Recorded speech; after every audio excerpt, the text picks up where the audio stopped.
ചേട്ടാ നമസ്കാരം. നമസ്കാരം. പാകിസ്ഥാൻ അങ്ങനെ ഒരു ജാക്ക് പോട്ട് അടിച്ചിട്ടുണ്ട്. പാകിസ്ഥാന്റെ ആ വാർത്ത പുറത്തു വന്നത് ഇപ്പോൾ ഷഹബാസ് ഷെരീഫ് സെപ്റ്റംബർ 17 സൗദി അറേബ്യയിലേക്ക് പോയിട്ടുണ്ട്. സൗദി അറേബ്യയിലേക്ക് പോയതെന്ന് പറഞ്ഞു കഴിഞ്ഞാൽ ആം, പാകിസ്ഥാൻ ഇനി എവിടെന്നെങ്കിലും ഒരു അടി കിട്ടുകയാണെങ്കിൽ ബിജുചേട്ടൻ നേരത്തെ പറഞ്ഞതുപോലെ കരയാനെങ്കിലും ഒരാൾ വേണ്ടേ എന്നുള്ള ഒരു ആംഗിളിലാണ് പോയിരിക്കുന്നത്.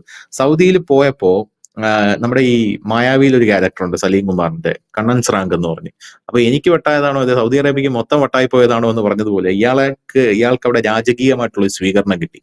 സാധാരണ റഷ്യയിൽ പോയാലും എന്തിനു പറയുന്നു, വേറെ ഏത് രാജ്യങ്ങളിൽ പോയാലും ഇയാൾ അവിടെ ആരും മൈൻഡ് ചെയ്യാറില്ല എന്നുള്ളത് മാത്രമല്ല, ഇയാൾക്ക് അവിടെ കിട്ടുന്ന സ്വീകരണവും വളരെ ശുഷ്കിച്ച സ്വീകരണമൊക്കെയാണ് കിട്ടുന്നത്. ആരും ഏതെങ്കിലും ഓഫീസ് വല്ല പഞ്ചായത്ത് പ്രസിഡന്റ് ഒക്കെ ആയിരിക്കും വന്ന് സ്വീകരിച്ചിട്ട് പോകുന്നത്, അല്ലാതെ വേറെ ആരും സ്വീകരിക്കാൻ പറ്റത്തില്ല. അപ്പൊ അവിടെ രാജകീയമായിട്ടുള്ള ഒരു സ്വീകരണം കിട്ടിയെന്ന് മാത്രമല്ല, അത് സോഷ്യൽ മീഡിയയിൽ പോസ്റ്റ് ചെയ്തുകൊണ്ട് പാകിസ്ഥാൻ അതിൽ അഭിമാനം പ്രകടിപ്പിച്ചു എന്നാണ് പറയുന്നത്. അടുത്തൊരു സംഭവം, പാകിസ്ഥാനും സൗദി അറേബ്യയും തമ്മിൽ ഒരു പ്രതിരോധ കരാറും ഒപ്പുവെച്ചിട്ടുണ്ട്. ഇതായത് ഒരു പാക് സൗദി ഒരു സഖ്യമാണ് ഇവിടെ വരുന്നത്. അതായത് ഈ പാകിസ്ഥാൻ അറ്റാക്ക് ഉണ്ടായിരുന്നാലും സൗദിയിൽ അറ്റാക്ക് ഉണ്ടായിരുന്നാലും അത് രണ്ട് രാജ്യങ്ങൾക്ക് നേരെയും ഉണ്ടായ അറ്റാക്കായിട്ട് ഞങ്ങൾ കണക്കാക്കും. അതായത് പാകിസ്ഥാൻ ഒരു അറ്റാക്ക് ഉണ്ടായാൽ സൗദി ഇറങ്ങും, സൗദിയിൽ ഒരു അറ്റാക്ക് ഉണ്ടായാൽ പാകിസ്ഥാനും ഇറങ്ങണം എന്നുള്ളതാണ് ആ കരാറിന്റെ ക്രക്സ് എന്ന് പറയുന്നത്. അപ്പൊ ഇതില് ലോകരാജ്യങ്ങളിൽ ഈ കരാർ വലിയ ചർച്ചയായിട്ടുണ്ട്, പ്രത്യേകിച്ച് ഇന്ത്യയിൽ. കാരണം ഇന്ത്യയെ പാകിസ്ഥാനെ നടത്തുന്ന ഭീകരാക്രമണങ്ങളെ അടിച്ചമർത്തുന്ന ഒരു രാജ്യമാണ് നിലവിൽ. അപ്പൊ ഓപ്പറേഷൻ സിന്ദൂർ തീർന്നിട്ടില്ല എന്ന് പറയുന്നു. അപ്പൊ പാകിസ്ഥാൻ ഒരു ഭീകരാക്രമണം ഉണ്ടാക്കിയാൽ സൗദി ആരെ സപ്പോർട്ട് ചെയ്യും എന്നുള്ളൊരു ചോദ്യം ഇന്ത്യ ഉന്നയിച്ചിട്ടുണ്ട്. രണ്ടാമത്തെ കാര്യം എന്ന് പറയുന്നത്, പാക് ടെററിസ്റ്റുകളെ എങ്ങനെയാണ് സൗദി നിലയ്ക്ക് നിർത്താൻ പോകുന്നത് എന്നുള്ളൊരു ചോദ്യം അവിടെ ഉയർന്നു വരുന്നുണ്ട്. ഇത് അന്താരാഷ്ട്ര മാധ്യമങ്ങളിൽ സജീവമാണ്, അവർ ഇത് ചോദിക്കുന്നുണ്ട് എന്നുള്ളത്. അപ്പൊ ഈ ഒരു സഖ്യം ഇന്ത്യക്ക് തലവേദനയായി മാറുമോ? കാരണം ഇന്ത്യയും സൗദിയും എന്ന് പറയുന്നത് വളരെ അടുത്ത സുഹൃത്തുക്കളാണ്. അപ്പോൾ അത് ഇന്ത്യക്ക് തലവേദനയായി മാറുമോ എന്നുള്ളൊരു ചോദ്യം പല ആൾക്കാരും ഇപ്പോൾ തന്നെ ഇതിനോടകം തന്നെ ഉന്നയിച്ചിട്ടുണ്ട്. സൗദി എന്തുകൊണ്ടാണ് യഥാർത്ഥത്തിൽ ഇതുപോലൊരു ഭിക്ഷ രാജ്യവുമായിട്ട് ഇത്തരത്തിലൊരു കരാർ ഒപ്പിടാൻ പോയത്? ബേസിക്കലി രണ്ട് മുസ്ലിം രാഷ്ട്രങ്ങളാണ്, അതിന്റെ ഒരു സ്നേഹവും സാഹോദര്യവും അവർക്ക് എന്ത് പറഞ്ഞാലും ഉണ്ടാകും എന്നുള്ള കാര്യത്തിൽ തർക്കമില്ല. എന്നിരുന്നാലും ഇപ്പൊ കഴിഞ്ഞ ദിവസം ബിജുചേട്ടൻ പറഞ്ഞൊരു കാര്യമുണ്ട്, ഈ അറബ് നാറ്റോ എന്ന് പറയുന്ന ഒരു സംഘം രൂപീകരിക്കുമ്പോൾ ഏറെക്കുറെ അതിനകത്ത് ഈ എഴിച്ചു കിടക്കാൻ കഴിയാത്ത രാഷ്ട്രങ്ങളാണ്. പിന്നെ ഈ എണ്ണ കൊണ്ട് തിന്നുകൊടുത്ത രാജ്യങ്ങൾ വളരെ കുറച്ചാണ്. ഇപ്പൊ UAE, സൗദി, പിന്നെ അത് മാത്രമല്ല നമ്മുടെ ഖത്തർ, കുവൈറ്റ്, അങ്ങനെയുള്ള രാജ്യങ്ങൾ. അപ്പൊ സ്വാഭാവികമായിട്ടൊരു യുദ്ധം വരുമ്പോ ബിജുചേട്ടൻ ആ സമയത്ത് പറഞ്ഞത് ഇവരിറങ്ങുമെന്നാണോ ധനുഷ് വിചാരിക്കുന്നത്? ഇവരൊന്നും ഇറങ്ങാൻ പോകുന്നില്ല. കാരണം ഇവരുടെ കയ്യിലിരിക്കുന്ന പൈസയൊന്നും അവരങ്ങനെ പൊടിച്ചു കളയാനൊന്നും ആഗ്രഹിക്കുന്നില്ല. ഒരു സഖ്യം രൂപീകരിച്ച് വെച്ചിട്ടുണ്ടെന്ന് മാത്രമാണ്. അപ്പോ എന്റെ ഒരു ഡൗട്ട്, എന്തിനാണ് ഈ ഘട്ടത്തിൽ സൗദി അറേബ്യ ഈ പാകിസ്ഥാനുമായിട്ട് ഒരു ഉടമ്പടി നടത്താനായിട്ട് ഒരു സെറ്റപ്പിലോട്ട് വന്നത്? പ്രത്യേകിച്ച് സൗദിക്ക് അറിയുകയും ചെയ്യാം ഇന്ത്യ പാകിസ്ഥാൻ എതിരാണ്, പാകിസ്ഥാൻ ഇന്ത്യ ആക്രമിക്കുന്ന ഒരു രാജ്യമാണ്, ഇന്ത്യയുമായിട്ട് സൗദിക്ക് നല്ല ബന്ധമുണ്ട് എന്നുള്ള ആ രീതിയിൽ എന്തായിരിക്കും അതിന്റെ ഒരു കാരണം? പാക് നാറ്റോ എന്നാണ് സഖ്യത്തിനിട്ടിരിക്കുന്ന പേര്, പാക് നാറ്റോ.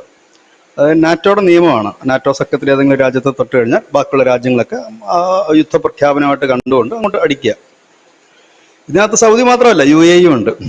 UAEക്ക് ആണവ സുരക്ഷയാണ് പാകിസ്ഥാൻ ഓഫർ ചെയ്തിരിക്കുന്നത്. അങ്ങനെ UAE കൂടെ ഈ സഖ്യത്തിലുണ്ട്. ഇത് എനിക്ക് തോന്നിയത്, ഞാൻ ഇന്നലെ പറഞ്ഞ സ്റ്റാൻഡിൽ തന്നെ ഞാൻ ഇപ്പോഴും നിൽക്കുന്നു. സൗദി അറേബ്യയും UAEയും ഒക്കെ യുദ്ധം ചെയ്യാൻ ഒന്നും താല്പര്യമില്ല. അത്യാവശ്യം പൈസയുണ്ട്, ഷെയ്ഖന്മാരാണ്. അപ്പോൾ ഈ മേഖലയിലുള്ള ഒരു ഗുണ്ടയാണ് ഈ പാകിസ്ഥാൻ എന്ന് പറയുന്നത്. അമേരിക്ക ഇടയ്ക്കിടയ്ക്ക് ഉപയോഗിക്കാറുണ്ട് ഗുണ്ടാ പണിക്ക്, ചൈന ഇടയ്ക്ക് ഉപയോഗിക്കാറുണ്ട്, അങ്ങനെ പലരും ഉപയോഗിക്കുന്നു. അപ്പോൾ അവർ നോക്കുമ്പോൾ മാർക്കറ്റ് സ്പേസ് ഉണ്ട്. അപ്പോൾ ഇനി മാർക്കറ്റ് കുറച്ചുകൂടി വിപുലീകരിക്കുക. സൗദിക്കും ആണവ സുരക്ഷ UAEക്കും ഒക്കെ പറയുമ്പോഴത്തേനും അവിടെ നിന്ന് നല്ലൊരു ഫണ്ട് അവർക്ക് കിട്ടും. കൂടാതെ തങ്ങളെ അറ്റാക്ക് ചെയ്ത് കഴിഞ്ഞാൽ സൗദി വരും, UAE വരും എന്ന ഒരു കരാർ ഒപ്പുവെക്കുന്നു. അപ്പോൾ തിരിച്ചും ഉണ്ടാകണമല്ലോ. അങ്ങനെ എനിക്ക് തോന്നുന്നു പാകിസ്ഥാന്റെ കൂടെ ഒക്കെ ഇങ്ങനെയൊക്കെ ഒരു സഖ്യത്തിന് പോകുന്നത് കുറച്ചുകൂടെ ഒക്കെ ചിന്തിച്ചിട്ട് പോകുന്നതായിരിക്കും ആ രാജ്യങ്ങൾക്ക് നല്ലത്. അവരങ്ങനെ പെട്ടെന്ന് പോകും തോന്നില്ല. ഇല്ല എന്നുണ്ടെങ്കിൽ പിന്നെ പച്ച മലയാളത്തിൽ പറഞ്ഞ നിക്കറിടാൻ സമയം കാണത്തില്ല ഈ ഗൾഫ് രാഷ്ട്രങ്ങൾ. കാരണം ഈ പാകിസ്ഥാൻ എന്ന് പറഞ്ഞാൽ എല്ലാവരുടെയും നോട്ടപ്പുള്ളിയായ രാജ്യമാണ്. ഇന്നലെ വീണ്ടും ബെഞ്ചമിൻ നെതന്യാഹു പറഞ്ഞൊരു കാര്യമുണ്ട്, തങ്ങളെ ആക്രമിച്ചവർ സംഘടന ഹമാസ്, അതിന്റെ നേതാക്കൾ എവിടെ പോയി ഒളിച്ചാലും അതിനി അമേരിക്കയുടെ, അത് എടുത്തു പറഞ്ഞ ഡയലോഗ് ഇതാണ്, അമേരിക്കയുടെ സൗഹൃദ രാജ്യമാണെങ്കിൽ പോലും തങ്ങൾ അവിടെ കയറി ഞങ്ങൾ അറ്റാക്ക് ചെയ്യും, കൊല്ലും. അതായത് തുർക്കിയെ കുറിച്ചാണ് നെതന്യാഹു പറഞ്ഞത്. അത് പാകിസ്ഥാനും ആപ്ലിക്കബിൾ ആണ്. മനസ്സിലാകുന്നുണ്ടോ? എന്തായാലും തുർക്കി എന്ന് പറയുന്നത് നാറ്റോ സഖ്യത്തിൽ പെടുന്നതാണ്. അവിടെയാണ് പറഞ്ഞ അമേരിക്കയുടെ സൗഹൃദ രാഷ്ട്രമാണെങ്കിൽ ഞങ്ങൾ കയറി അടിക്കും. അടി ഉറപ്പാണ് ഇസ്രായേലിന്റെ ഭാഗത്തുനിന്ന്.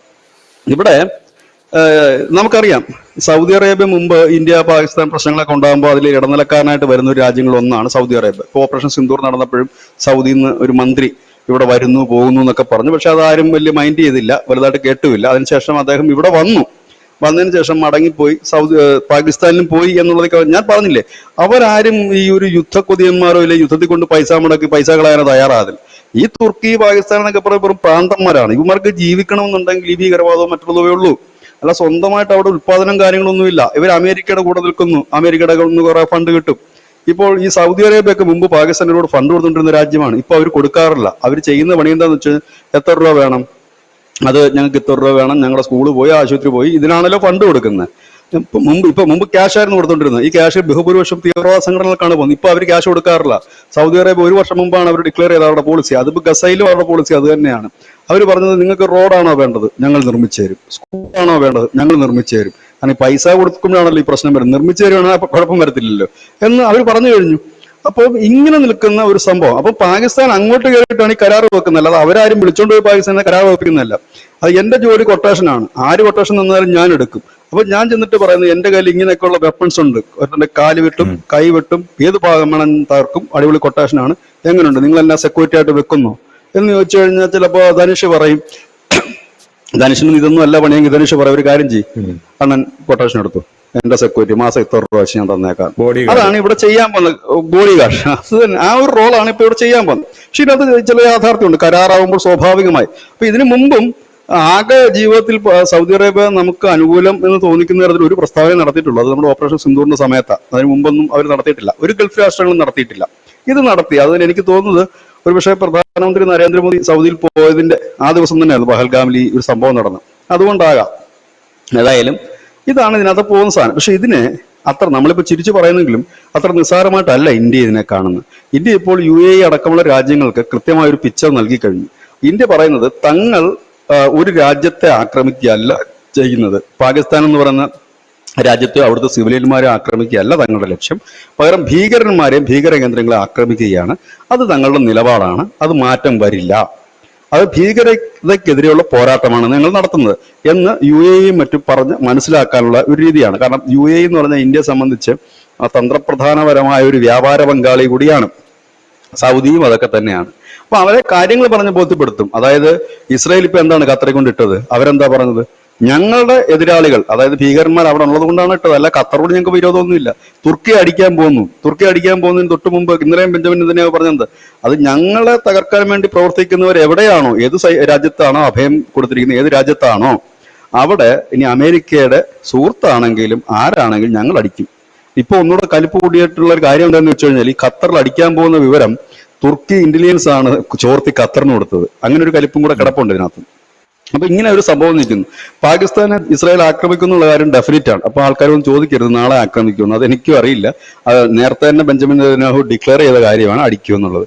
ഇപ്പൊ പുള്ളി ഇച്ചിരി ബിസിയാണ്. ആ ഗസ ഒന്ന് തീർന്നു കഴിഞ്ഞിട്ട് വേണം പുള്ളിക്ക് അടുത്ത പണിക്ക് ഇറങ്ങാൻ. ഗസയിലെ കാര്യം പറയുകയാണെങ്കിൽ ഉണ്ടല്ലോ ഭയങ്കരമാണ്. ഗസയിൽ ഇന്നലെ വന്നൊരു റിപ്പോർട്ട്, ഒറ്റ ദിവസത്തിൽ 150 സ്ഥലത്ത് ഒരു ദിവസം 72 മണിക്കൂറിൽ 6 രാജ്യങ്ങൾ ആക്രമിച്ച ഇസ്രായേല് ഒരു ദിവസം 150 സ്ഥലങ്ങളിലാണ് ഗസയിൽ ആക്രമണം നടത്തിയിരിക്കുന്നത്. 4 ലക്ഷം പേർ അവിടെ നിന്ന് പലായനം ചെയ്തു പോയി എന്നാണ് ലേറ്റസ്റ്റ് ആയിട്ടുള്ള റിപ്പോർട്ടുകൾ പറയുന്നത്. അപ്പൊ അത്ര ശക്തമായിട്ടാണ് ഗസയിൽ ആക്രമണം നടത്തിക്കൊണ്ടിരിക്കുന്നത്.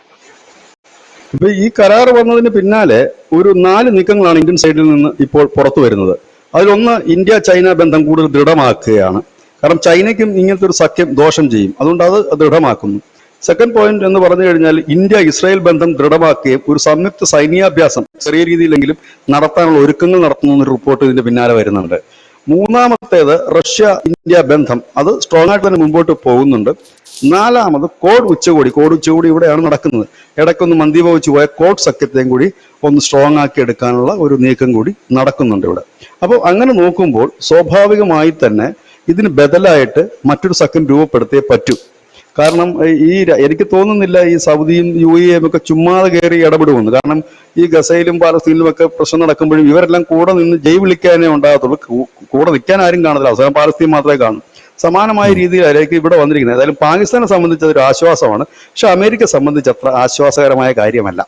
കാരണം അമേരിക്കയെ സംബന്ധിച്ച് അത് സംശയത്തോടെയാണ് കാണുന്നത്. കാരണം ഇപ്പോൾ ഈ സഖ്യം ഈ സൈനികപരമായി നാറ്റോ പോലെയാണെങ്കിൽ നാളെ ഈ ഗൾഫ് രാഷ്ട്രങ്ങൾ ഒരു സാമ്പത്തിക ഉപരോധം അമേരിക്ക അടക്കമുള്ളവർക്ക് പ്രഖ്യാപിച്ചാൽ എന്ത് ചെയ്യും? അമേരിക്കയ്ക്ക് പണി കിട്ടില്ല അങ്ങനെ. അത് ആർക്കും ആരുടെയും നേരെ വരുന്നതിനെ അവരാരും ഇത് കരുതുന്നില്ല.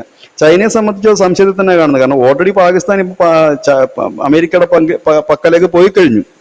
അതാണ് ചൈനയുടെ ഏറ്റവും വലിയ വിഷയം. പിന്നെ അവർ പുറമെ തോളത്ത് കൈയിടും തട്ടും എന്നൊക്കെ ഉള്ളതല്ലാതെ അതിനപ്പുറത്തേക്കുള്ള കാര്യങ്ങളൊന്നും തന്നെയില്ല.